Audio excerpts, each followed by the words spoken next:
Hey guys, welcome back to the channel. We're easing into the day at the Pacific Ocean's edge, enjoying the beautiful scenery and reaping the rewards of making this off the beaten path stop. After a fantastic breakfast and a quick side trip to some incredible geological formations, we make our way to our last stop for the trip, where in our next episode we finally explore the site that brought us back to Wakayama Prefecture. Speaking of the next episode, if you're joining us for the first time, don't forget to hit that subscribe button and the little notification bell so you don't miss the next episode. And please help us spread the word by giving the video a like.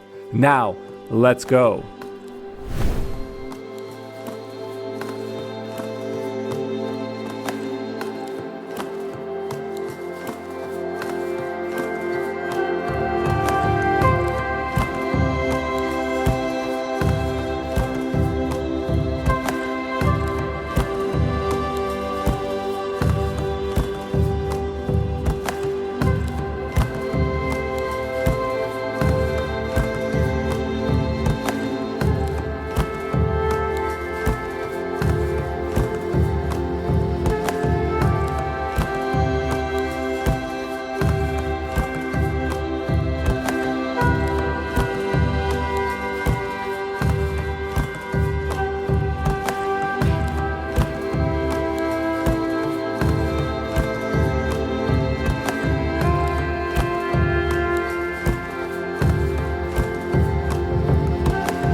Good morning! Good morning! Good morning from the most southerly point of Honshu.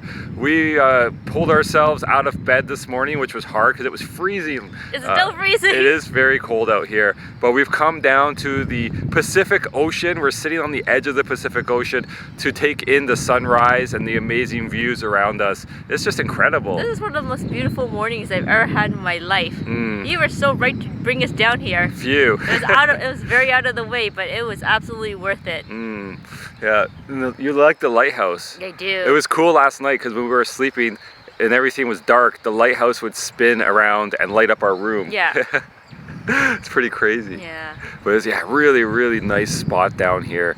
We're just sitting here watching the ocean, and there's big boats out there. There's guys over on the pier over here getting ready to go fishing, and it's just a nice way to start the morning. Just feel so happy to be alive to enjoy this.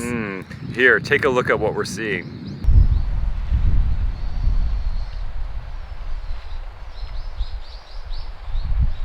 Amazing. Amazing, but I think it's time to go in and find some heat. Yes, let's go jump in the hot bath.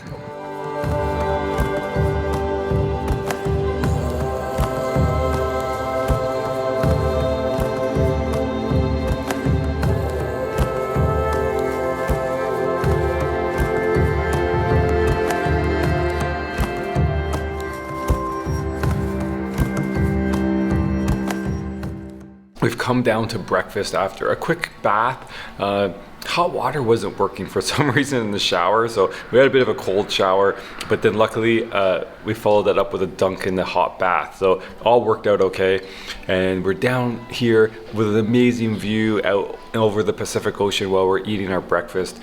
And they've used the same fish as they used last night, so they must have got a really big mackerel, and we're able to make multiple dishes with it. There's a grilled dish here to this morning. There's another one which is kind of like a stewed fish with onion, which looks really good. I've been tucking into the egg, which is amazing. They did a really good job with the omelet this morning. It's nice and fluffy, and it's not overcooked. It's still really soft and a little bit runny in the middle. I'm really impressed with the food at this place. The dinner was really good, and the breakfast spread is really good. Let's see, what else am I gonna tuck into? Let's try some of this grilled fish. Well, as you could see there, I already have tucked into this a little bit. It's really good. It's warm. I feel like it's just been very lightly seasoned with soy sauce. You get a lot of the natural fish flavor which is really good. This trip has opened my eyes to mackerel. I'm usually not a big fan of mackerel. I don't know if it's because of the kind of mackerel we would get at home when you go to a sushi restaurant and they give you sushi mackerel. I just don't like it. But here, I've had sushi mackerel, I've had fried mackerel last night, the hot pot mackerel in the nabe, and now this, and it's really, really good. I really like it. It does have a distinct flavor. I'm gonna enjoy breakfast here. We'll check in with Nicole and see what her thoughts on breakfast are. I'm enjoying breakfast immensely, but I must say, if you are not a seafood lover, this is not the breakfast for you. Thank God I am. Even the miso soup that they serve you is loaded with a ton of fish. I think they used bonito as the base, and it is very, very strong fish stew. I get like a fish stew taste rather than a miso taste. I love it. The next item I'm going to tuck into is, I think it's salmon. Mike thinks it is mackerel, but I'll find out. And Mike would be correct. It's mackerel.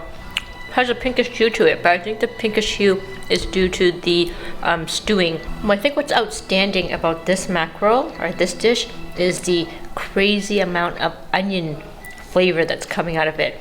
The onion smell is so strong, like good onion smell. Like I'm thinking of French onion soup. That rich, delicious onion smell, somehow it's coming out from this dish here. Yep, it's definitely mackerel.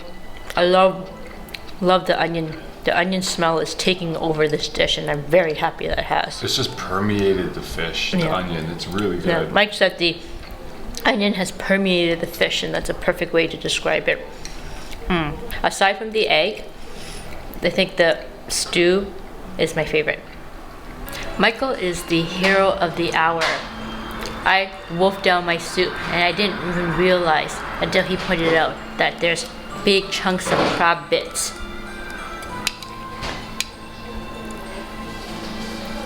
Big crab bits in the soup. I nearly missed that. I love crab. I can't believe there's how much crab they put in this soup. Amazing. We're done breakfast and just heading up to pack. We have about 30 minutes before we have to be out of here and over to where we're gonna catch the bus and where we're gonna give you a look at that weird tower we mentioned yesterday. But I thought it'd be interesting to show you a little bit the layout of this place. So we're just in the front entrance here, and you come up, there's a ramp you can walk up, or you take your shoes off lower down. But I guess because we brought the bags in, we're used to going up the ramp, so we went up the ramp. And you change out of your shoes into slippers. And here's a reception desk, which was not in use yesterday. We kind of went into the other building where we had breakfast. We saw that earlier, and that's where they met us. And here we have some more rooms down this hallway. They're all open, they're all made up, waiting for guests. If you have a room without a toilet, there's toilets down here. There's the men's toilet. There's the women's toilet. And here is the women's, or right now, the private bath, which we showed you yesterday. You can check out that video. And another room over here.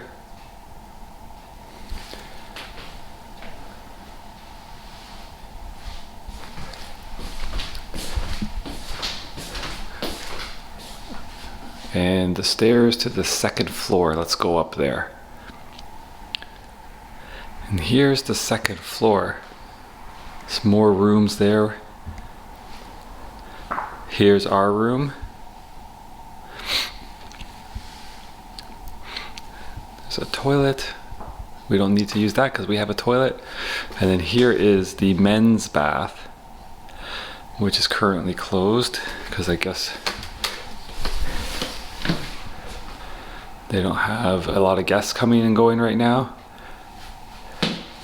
But this one's quite a bit bigger than the one downstairs. This one has 6 shower spots and a much larger bathtub and 2 sinks. The one downstairs has 3 shower spots and 1 sink, and it's quite a bit smaller change room. Oh, there's even a dumbwaiter in here. I guess at one time they used to do food in the rooms.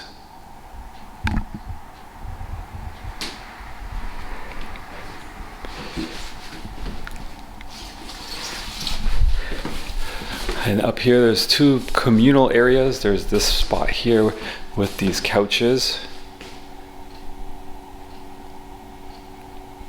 See what their view would be like. If you sat over here, you would have a nice view out down to the ocean.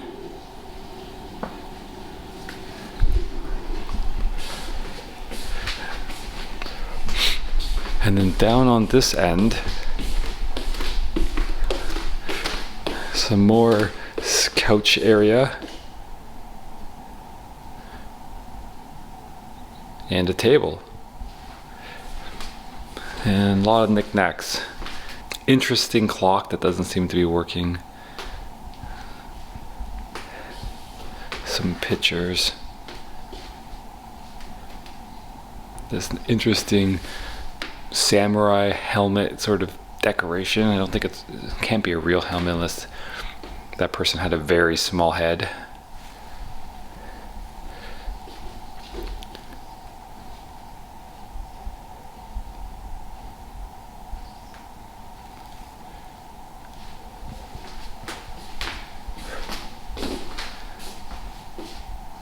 So that's the place in here. This is the new building that they have, the new wing. I'm not sure if they use the old wing for rooms anymore. There's quite a few rooms in this building, and it is interestingly set up, kind of like a youth hostel or a hostel of sorts. Like I've never really been anywhere that I can think of that had this sort of setup with communal space like this. Yeah, Nicole probably has, because she has done the hostel thing in Europe as she toured around when she was younger, but I've never done that. So I haven't seen a place like this. I've usually just been either a hotel or Airbnb. So there's one other cool thing I want to show you. We have to go back outside and go up some more. To head outside, we just have to go through this sliding door here.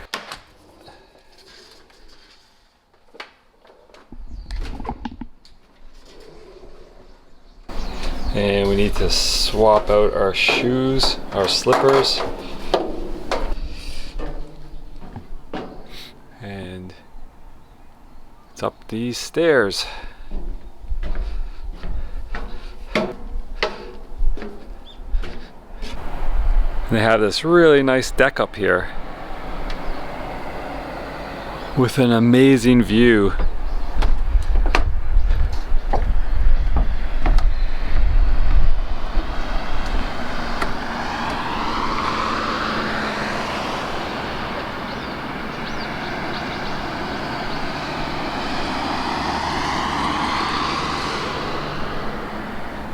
And the path we took earlier this morning is right over here, heading down to the ocean. And it looks like they have another room up here, pretty private room. Unless people are using the patio, of course.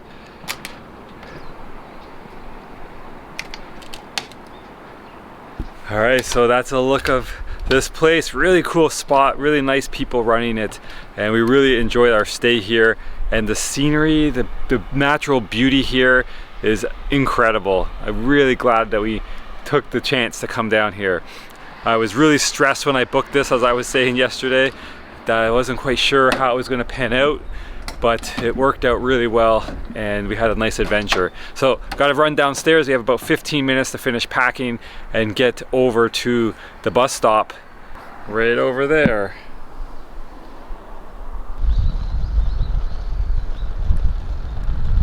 And that's it for our little stay out here. We are heading up to the bus stop now and waiting for this little bus, which we'll show you hopefully if it's not too crazy. getting on with all our bags, and then we'll be back at the train station. But we have one more thing that we have planned to do here in Kushimoto before we head to our next destination.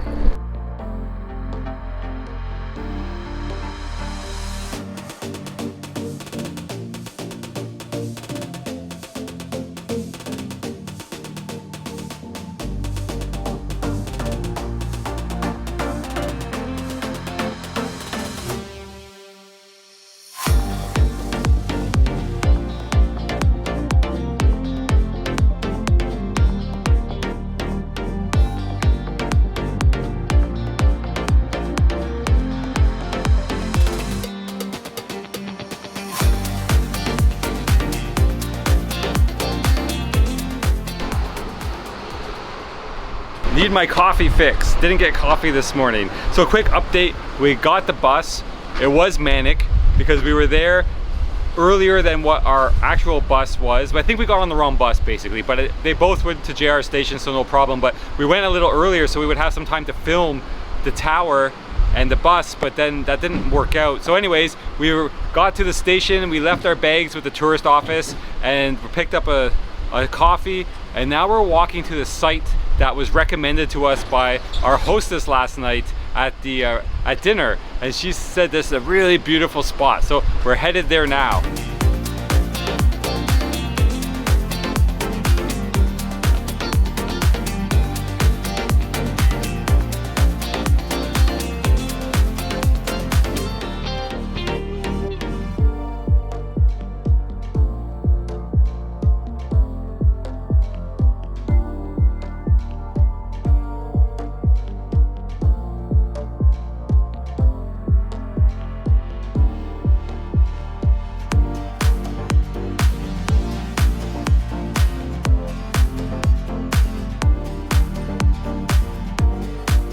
Can you hear the waves? We are out where water should be and soon will be. So we've come over to, let me get this right, Hashigui-iwa Rocks. And this is a geological sort of formation of rocks, which is really, really picturesque, and why this is a place to come and visit when you're in Kushimoto. And it is spectacular. It's so cool. Yeah, this is a bonus site for us, but this bonus site is so amazing that I think it's going for competition to be the main site. Really? What do you think? You think so? I don't know, this is pretty awesome. This is pretty cool. Especially since the fact that it's kind of interactive, that we could kind of walk and explore amongst the rocks and stuff. Yeah, we're lucky that we came when tide was low. So this was a 20-minute walk from the train station.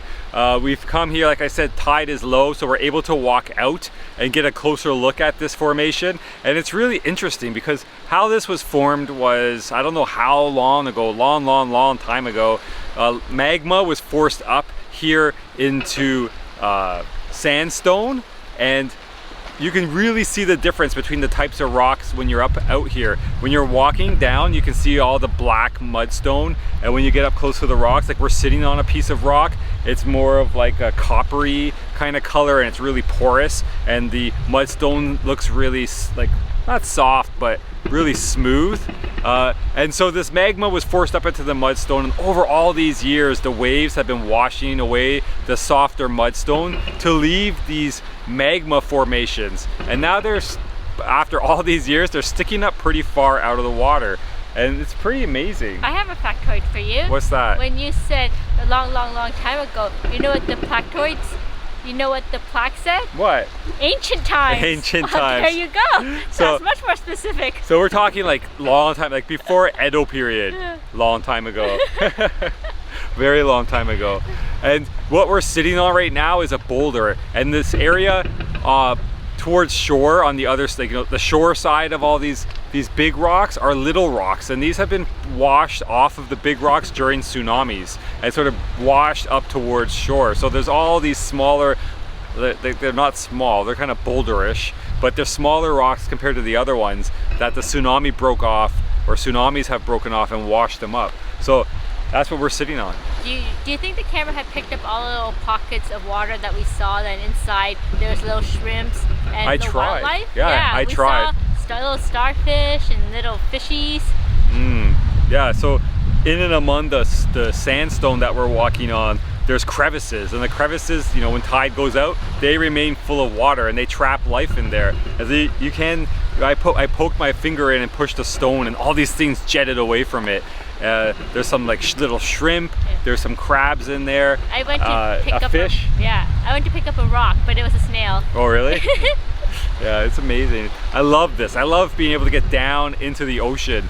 And since we've been here, tide has been coming back in. Yes. Because where you were filming me and taking a few pictures of me, I don't think we could get there very easily now. Our shoes would be soaking. Yeah, our path is gone. Speaking of which, we should probably get back in. Yeah, we don't want to be trapped out here. No. We're still making our way off of the rocks. I don't want to leave. No, me neither. It's so peaceful and nice out here. There's not too many people milling about. There is the odd person coming out, checking it out with us, but it's just really quiet. I love listening to the waves. There's a straggle of people, but they're all out in the looking deck, the viewing deck. That's because that's where the ice cream is. Oh, well, what are we doing out here? Yeah. But this is one of the things I always strive to do. Whenever we go somewhere which is near water like this, I'm always trying to figure out a way to get down to it. And you know, when we're in Tokyo, it's just not possible. No. So when we come out to these places, I always try and beeline straight to the ocean. Well, this feels extremely nature-ish. Like something, even when you go near the water in Tokyo, it's just not going to be like this because there's still a lot of man-made structures. Yeah. But it's the bay. It's not actually the proper ocean. Like we're literally looking out past these amazing formations into the ocean, the Pacific Ocean. Yeah, and we both went out and touched it. This is, I think, our third spot in the world where we have been at the Pacific Ocean. Vancouver, and we touched the water there. Yeah. And I guess we can link those videos down below if you want to see those. Vancouver, when we went to California this year, we got out to, where did we see? Santa Cruz, and we got straight down to the ocean and we watched the ocean for a while. Oh, that water was cold. That was cold, but that was also the Pacific. And here in Japan now, we finally have made it to the Pacific Ocean. Maybe in Hakodate is kind of close, but I feel like that's still a bit too in. Like you're kind of in a channel there. Here it's just wide open Pacific Ocean. This is incredibly serendipitous because this was not on the itinerary at all. And yesterday when our hostess slash waitress told us about it, she didn't speak any English. So it wasn't like she was able to tell us this place was awesome, you have to visit it. She kind of had like, she's just saying, okay, good, time, good. It was very, very basic. She might have said beautiful. She might have said beautiful, but basically there was very, very little information and we just kind of took a chance and it really paid off big. Yeah, I'm loving it. But our train is coming soon. And we need some ice cream. Yeah, so we got a 20-minute walk back. That'll take us to 12. We need to get some ice cream. That'll be at least 20 minutes. So I think if we go get ice cream and walk back, we'll be perfectly timed to catch our train at 12:55. Hopefully you don't see us in the next clip going, we've missed our train! No, because next clip's going to be you stuffing ice cream in your face. and then maybe the next clip will be, oh no, we missed our train. We got our ice creams. We did. I've seen posters all over Wakayama for orange ice cream and I've been very excited to try it. And now that I have an opportunity, I've gone right up and ordered it. And it turns out all these orange ice creams I thought orange was actually kumquat. What is kumquat? It's a fruit. It's a little fruit. I do know it's a little fruit, but I have no idea what a kumquat tastes like. But I got sucked into the marketing, so here we go. Well, before you eat, do you know what's special about this ice cream? No, what? It didn't come from a puck. Yeah. He had 4 flavors: kumquat, milk, sweet potato, which I got, and green tea, and he had machines actually producing it. It wasn't a puck. Yeah, I haven't seen that in a long time. Puck seems to be like the way to go these days. Time out. Okay, keep going. I need to lick my ice cream because it's starting to melt. How is the kumquat? Kumquat definitely does not taste like orange. Let me try. Kumquat tastes like, well, first of all, the ice cream quality is really good. I don't know how I feel about the kumquat flavor. It's not bad, but it's not. Yeah, it's not citrusy. No. For some reason, maybe because of the color, I had citrus in my mind, but it's definitely not citrusy. It's mild. Yeah. It's a little bit tangy, not citrusy, a little bit tangy. It's not, maybe it's not sweet enough for fruit. I don't know, I don't think kumquat's very sweet. No, but I guess when I'm having a fruity ice cream, I expect it to be a little bit sweeter. Are you enjoying it though? Is it good? Mm-hmm. Yeah. Okay, let me try this because this is really melting fast. Okay, I'm enjoying it, but it's definitely no sesame ice cream or no nut flavored ice cream. Okay, here's sweet potato.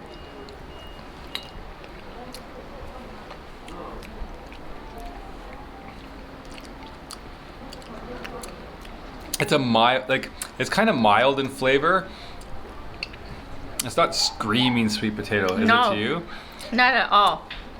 I do, I do like it. I like that it's not overly sweet actually, yours and mine. I prefer when you can get the flavor out of it and it's not just kind of leaning on its sweetness.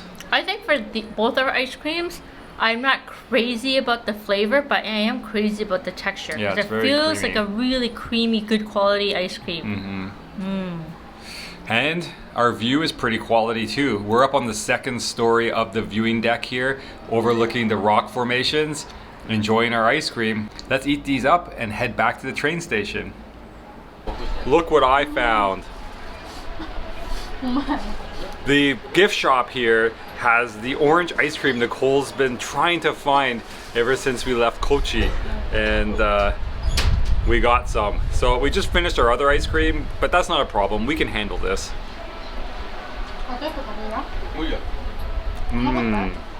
Also not from a puck. Also nice and creamy, but it does have a nice citrusy flavor. It's not orange. It's like mandarin orange, so it's a little bit more bitter than an orange would be. Very good. We're gonna eat this while walking back. An update on the rock formations. They stretch much farther out than I realized. They go past this island towards the landmass where we were last night. That landmass is pretty big and has a few different like peninsulas on it. And this island in between them actually has a torii gate on it. So there's a little shrine on that island, and being at this vantage point, I can see that we could have totally got over there with the low tide, kind of just if we were very careful to check it out. But we didn't have time really. We would have probably missed our train. So we can check it out from afar. But the rock formation is really cool. It just makes like this wall of jagged rocks sticking up. Perfect line. It's really crazy. So we're gonna hustle now because ice cream number 2 and checking out the rock formation stretching out there has got us a little bit late.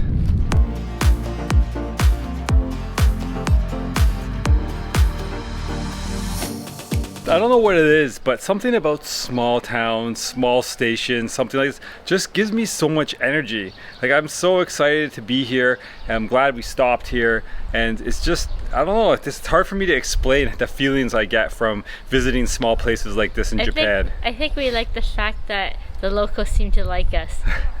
We get so many smiles and so many konnichiwas, and people are so helpful and so friendly. It's true. Yeah, I mean, here I say hi to almost everybody I meet, and they always say hi back. And it's a big smile. Yeah, it's amazing. So I don't know, there's something about it. Maybe it feels like people are a little bit less hurried and they're willing to do that. Like in Tokyo, everyone's heads down, rush, rush, rush, rush, rush. Here, everyone's a little bit more laid back, and it's a different pace of life. Have you noticed that here in particular, lots of people are seniors? Yes, that, I mean, you read about that and you hear about that, but we're actually, you know, experiencing that. That's the smaller towns are losing their younger population.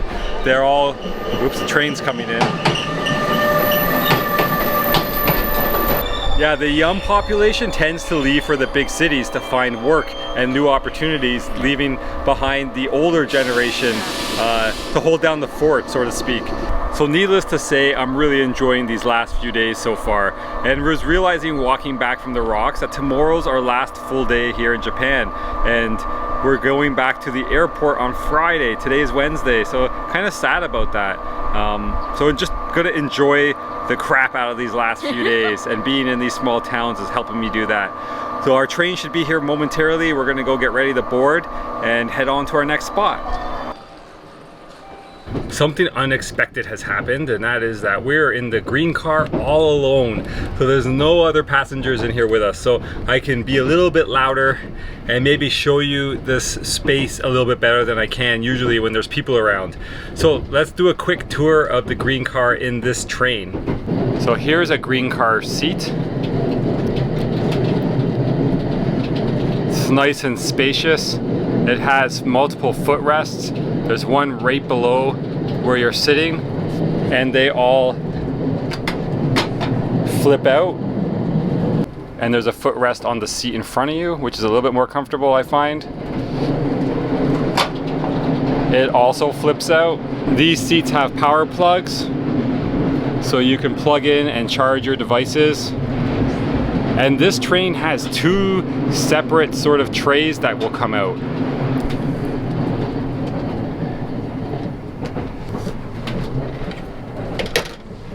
That was a bit tricky with one hand. So there's your main tray. And then right beside you is your cup holder.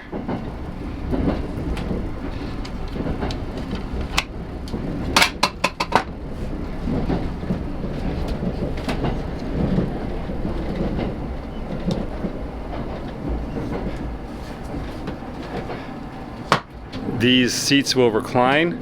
I will recline it and show you how much it will recline. Pretty good recline, very comfortable. And they have reading lights. So it's a really comfortable way to travel. I love train travel.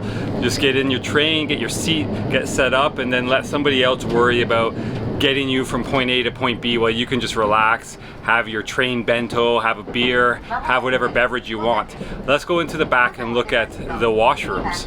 This train has 2 washroom options for men. They have the normal bowl style washroom, which on this train is shared men and women. And they have an amazing washroom just for men, a urinal. Here's the urinal.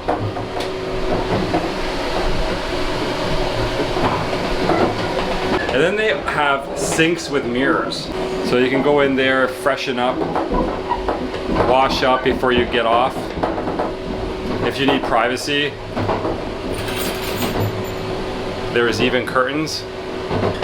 And keep in mind, this is an older train. So on the newer trains, like the ones going up to Hokkaido, the Hayabusa, those are really beautiful trains, and their amenities are amazing. I even think they have, if I remember correctly, hand dryers. This one lets you wash your hand, but then your hands are wet.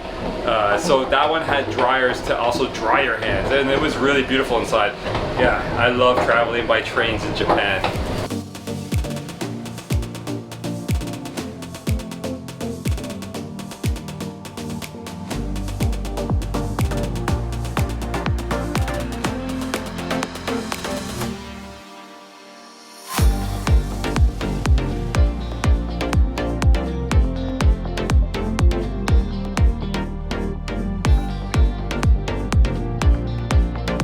It's been a little bit since you've seen us. We'll get you caught up on all the details later, but basically after getting off the train, we made our way to our accommodations and checked in, and then we headed straight out looking for something to eat. And we had some difficulty finding a place that was open mid-afternoon and still serving lunch. Either most places were closed or they had finished serving lunch for some reason. But we finally found the place, and it's now almost 4 o'clock and we've just kind of been served, and so we're kind of risking ruining dinner, or ruining our appetite for dinner, but I'm glad we did, because what I got is actually really good. I got a pork cutlet, deep fried pork cutlet on rice with curry, and this is they said on the menu original curry, and I believe it because I haven't had curry quite like this before. It is like Japanese curry, but what makes it unique is the amount of onion that they've added, and the onion flavor just permeates this curry and gives it a whole different dimension than just the average curry that you would get. And the pork cutlet is really well prepared. It's still really juicy, but the outer layer, the crust, is really crunchy. Even the pieces soaking in the curry are still crunchy. I'm very happy with this, and hopefully I'm gonna be hungry in 3 hours when dinner at the Ryokan is served. What did you get, Nicole? Since we're leaving Japan soon, I wanted to get as many fried shrimp in me as possible. So I went with the fried shrimp set. It came with a small bowl of rice, some salad, which, let's be frank, I'm not gonna touch that, and 3 shrimps, miso soup, and some pickles. I'm just gonna go in and grab the shrimp right away because that's what I'm here for.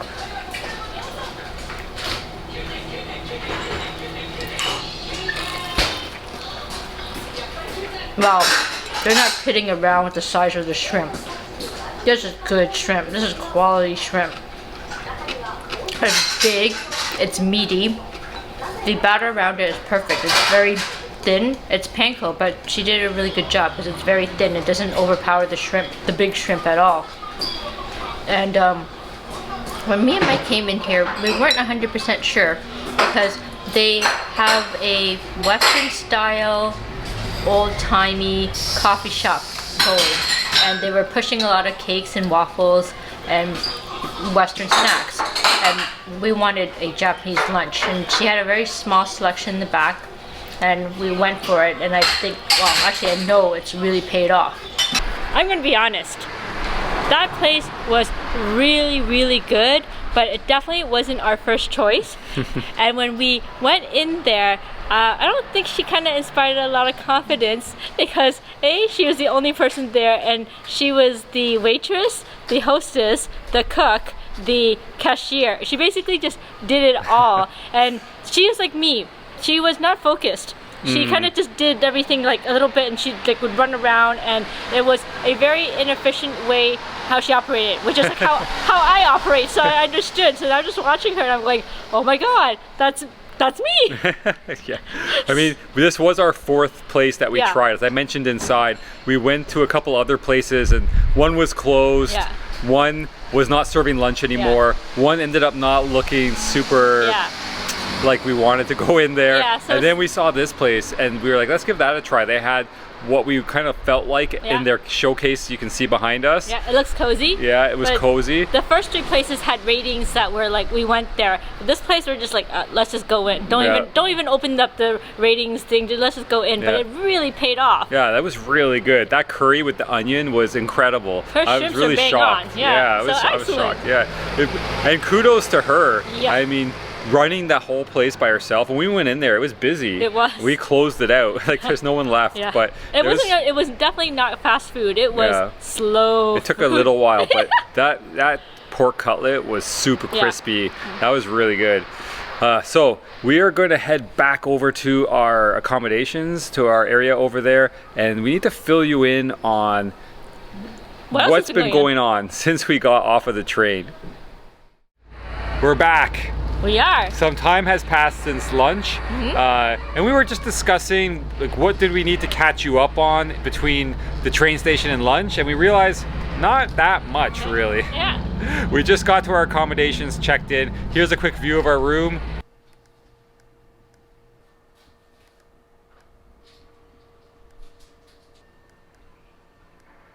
We're pretty happy with that room. This is a good sort of budget level Ryokan. Just to give you an idea, you've seen us earlier on a splurge hit up a really nice Ryokan. Here's a little bit on the other end of that spectrum. So just so you can see the contrast, we'll link that other video up here. So Ryokans are definitely not the same across the board. They're just like hotels where you can go to a fancy one or you can go to a economy hotel. So depending on how much you pay, you can obviously get different amenities. The buildings are different levels of service, and just different experience. It's a completely different experience, but they all will give you obviously a bed to stay, an onsen of some sort, and meals. Onsen or bath. Not necessarily onsen, but like a public bath, some kind of bathing facility, which will include a hot pool of water. There you go.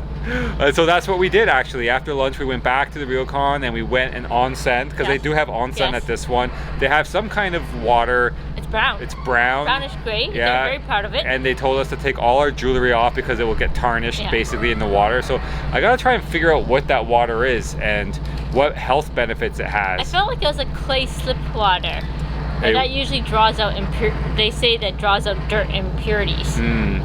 Now, whatever the case, I enjoyed it. Yes, it was so did I. warm and I felt good afterwards. And then we decided to come out for a walk, and that's where we are right now. We just walked around the bay and it's really dark. Yeah. Like there's street lights here and there, but they're super dark. I tried to do a bit of filming to show you on camera, so I'll be playing that now, whether hopefully it comes out well enough. And we got to the very end of our walk, our pier, and there were people fishing. Yes.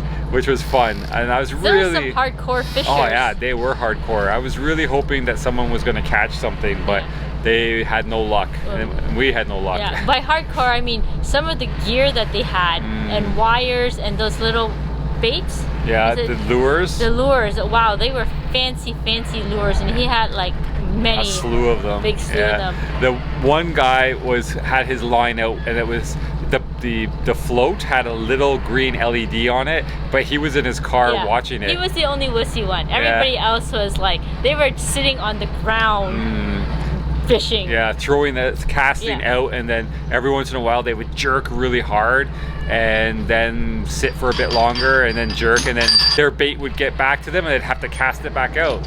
And if you're wondering what the noise behind us is, maybe we should explain it. Yes. Yeah, it just got louder.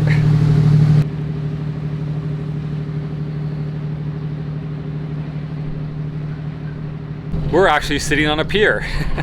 We decided to come out here. There's seats here because this is a pier for some ferries, or I guess they're ferries for some of the accommodations around here. There's a couple on an island, so they have their own ferries shuttling guests back and forth, and that's what was just here, and it just left. So, and there goes another one. So yeah, I love being down by the water and seeing all the boats and the guys fishing. It's really fun, but we should head in for dinner. Oh, do we want to talk about why I'm dressed like this? Why you? Yeah, sure.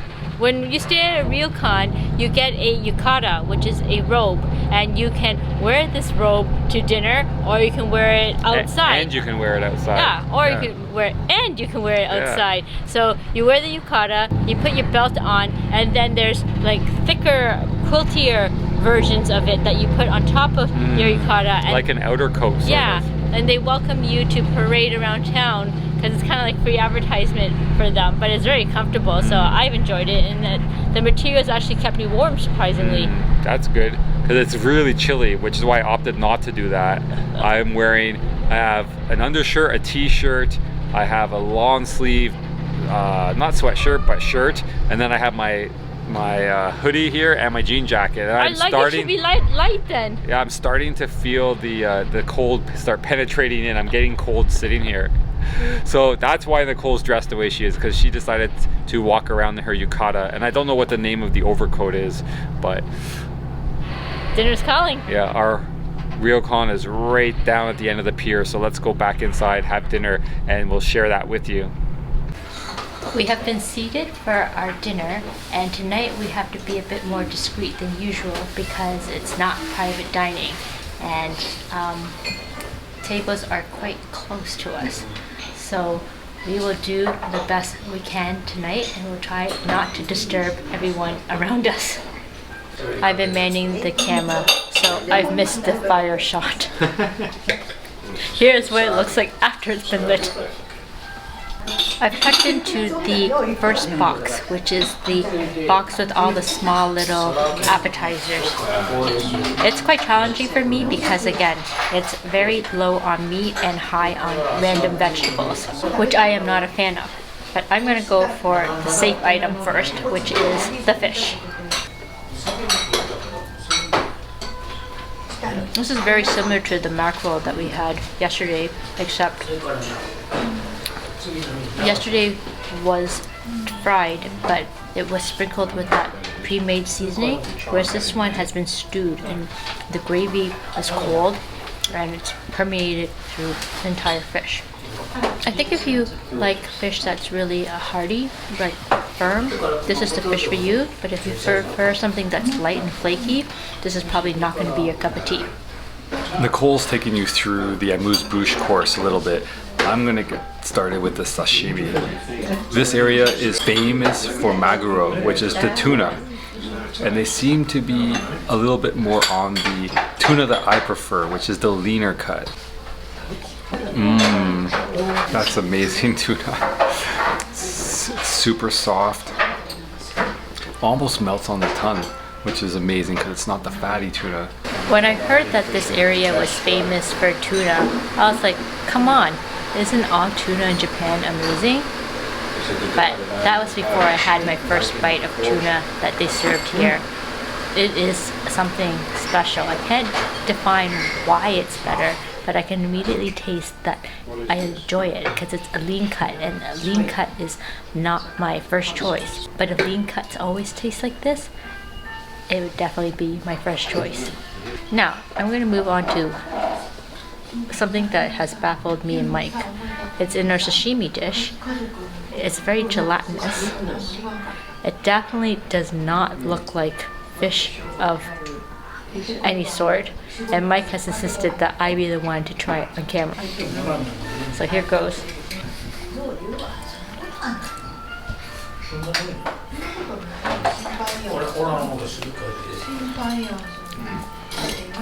I know it's not, but it has a jellyfish consistency, a nice rubbery jellyfish consistency. It's not that soft, gummy, gelatinous texture. It's a nice, solid jellyfish consistency, but I have no idea what it is. I don't know if it's man-made or it's from the sea, but I'm going to carry on eating it. After she took away the amuse-bouche course, she brought out a little dish, which Nicole and I were hoping it was going to be what it actually has turned out to be, and that is the double-boiled egg. It's like a really creamy custard that they make with egg and double boil it. They've topped it with a bit of a jelly, a bit of a gelatin. And there's some mystery balls inside.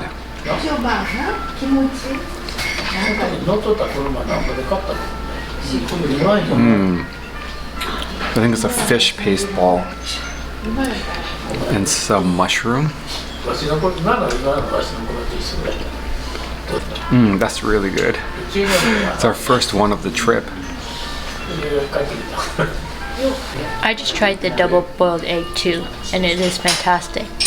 We first found the double boiled egg on our initial trip to Japan, and I looked up the recipe online and I tried very, very hard to replicate it at home, and let me tell you, it does not taste the same. Whatever, I just tried and tried, and I just could not get that silky, smooth consistency.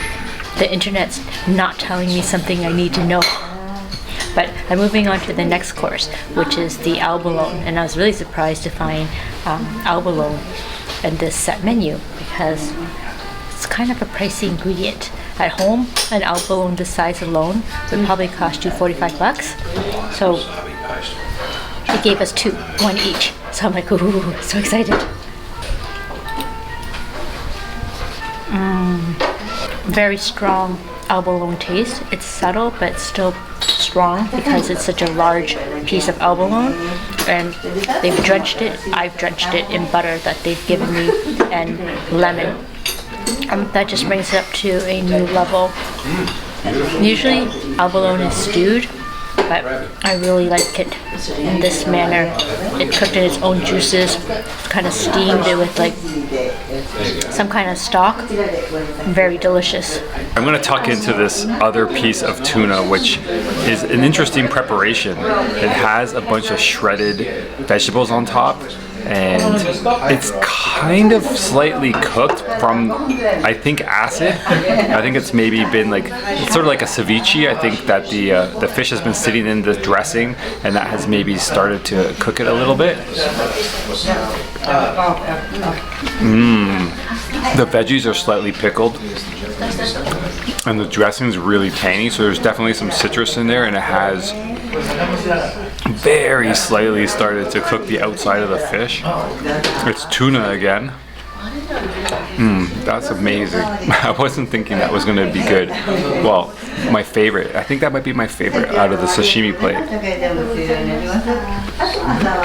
That's really good. Our fried dish has been brought out, and it is presented in a way I have never witnessed. It's tempura, but it's been served in a bowl with like a jelly consistency, like a liquid. It's kind of like a reverse tendon in a way.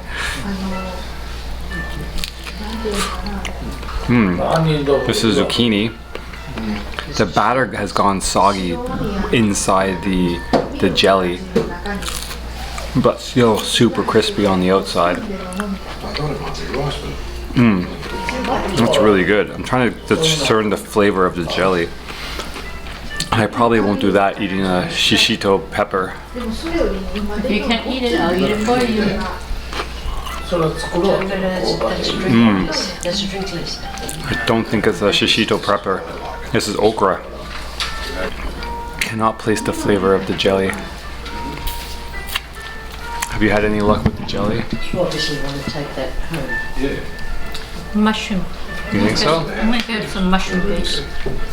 Earthy mushroom In base. case you couldn't hear that, Nicole thinks maybe a mushroom based. And this is an interesting kind of onigiri ball that's been deep fried, and it's the base of this dish, so it's completely submerged in this jelly. And there's some kind of filling. Let's see if we can get the filling out.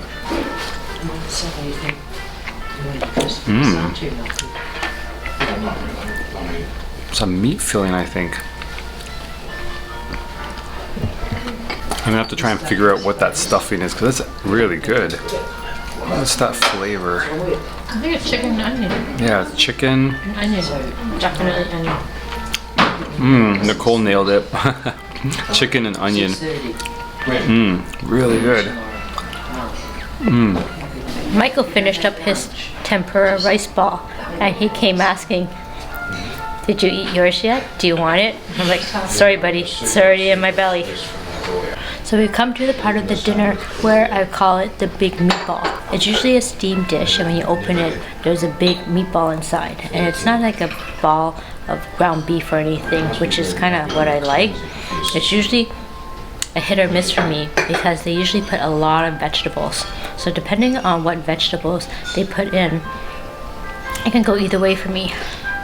As you can see, this one has a lot of green stuff sticking out of it already. Okay, this one's a winner because all the vegetables are super soft and have been mushed together really well with the pork, so I can't taste any individual vegetables. That's always a good thing. And the flavor of the gravy, it's salty, it's a bit seafoody, and it has a really nice depth to it. This meatball, definite winner. Alright, I'm going in for our first Dobin Mushi of this trip. And this is a soup usually in a teapot, and they usually steam the teapot to cook it.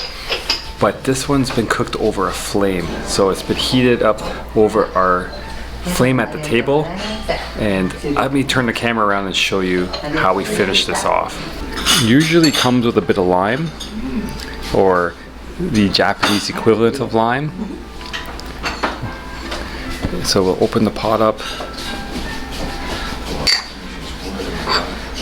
squeeze our citrus in,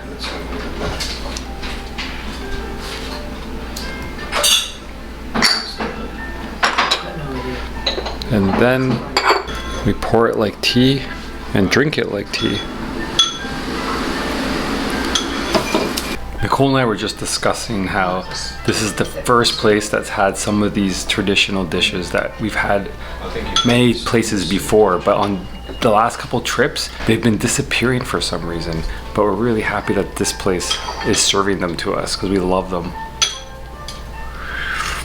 Our rice dish today is also something we haven't had in quite a long time.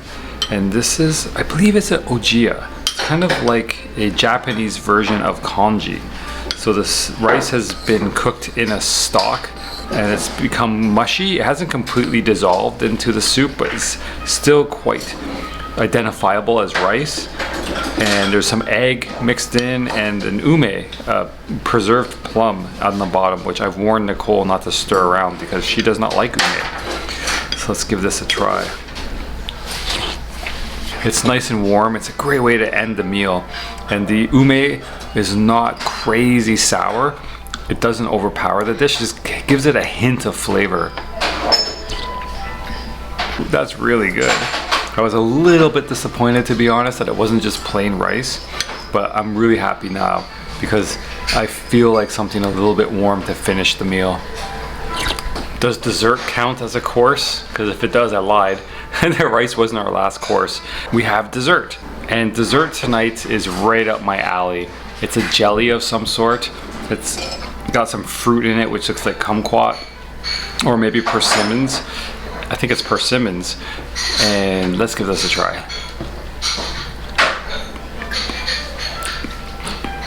Yep, it's definitely up my alley. I believe this is an almond jelly, almond flavored jelly. That's the refreshing on top of the refreshing of the rice course. This is really excellent. And I'm really happy because Nicole does not like this kind of stuff, so I get two. But let's try the fruit and see if I'm right. I think that might be peach.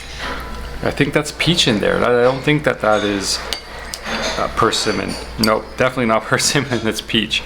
Peach and almond jelly. That's a great way to end the meal. So Nicole does not like this dessert, so I am eating two. And the update on the fruit, it's not peach, it's totally persimmon. I think the flavor combination of the almond and the persimmon was throwing me off, but I had a piece out of hers and it was total persimmon. Yeah, still very, very good. This jelly is really on point because the almond flavor is so strong. I love it. I'm sorry for Nicole, but I'm very happy she doesn't like it.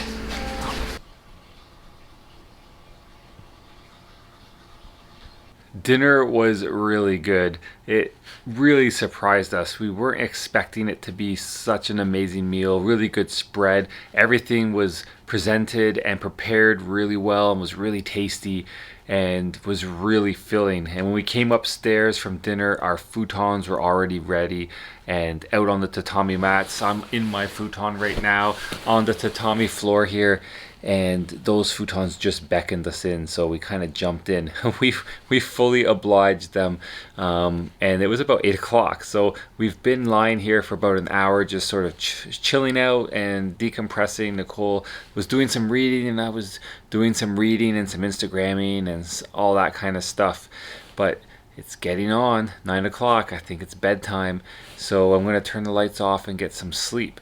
Tomorrow is our last full day of exploration here in Japan. It's Thursday tomorrow, and we have something really cool planned. It's actually the main reason why I decided to bring us to Wakayama Prefecture, was this site tomorrow. And that's why we spent 5 days in the prefecture exploring some of its other sites, and we've really had a good time so far. So I'm really excited and looking forward to exploring the thing that kind of got us to think about coming here again.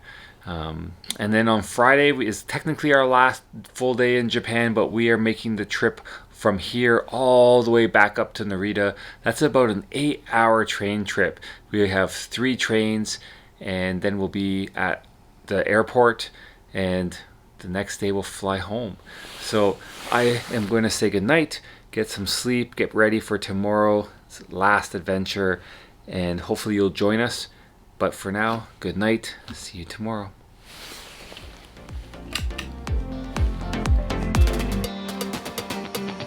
Thank you so much for watching the video. If you enjoyed visiting this off the beaten path spot with us, make sure to let us know by giving the video a like down below. And don't forget to hit that subscribe button and the little notification bell so you don't miss the next episode.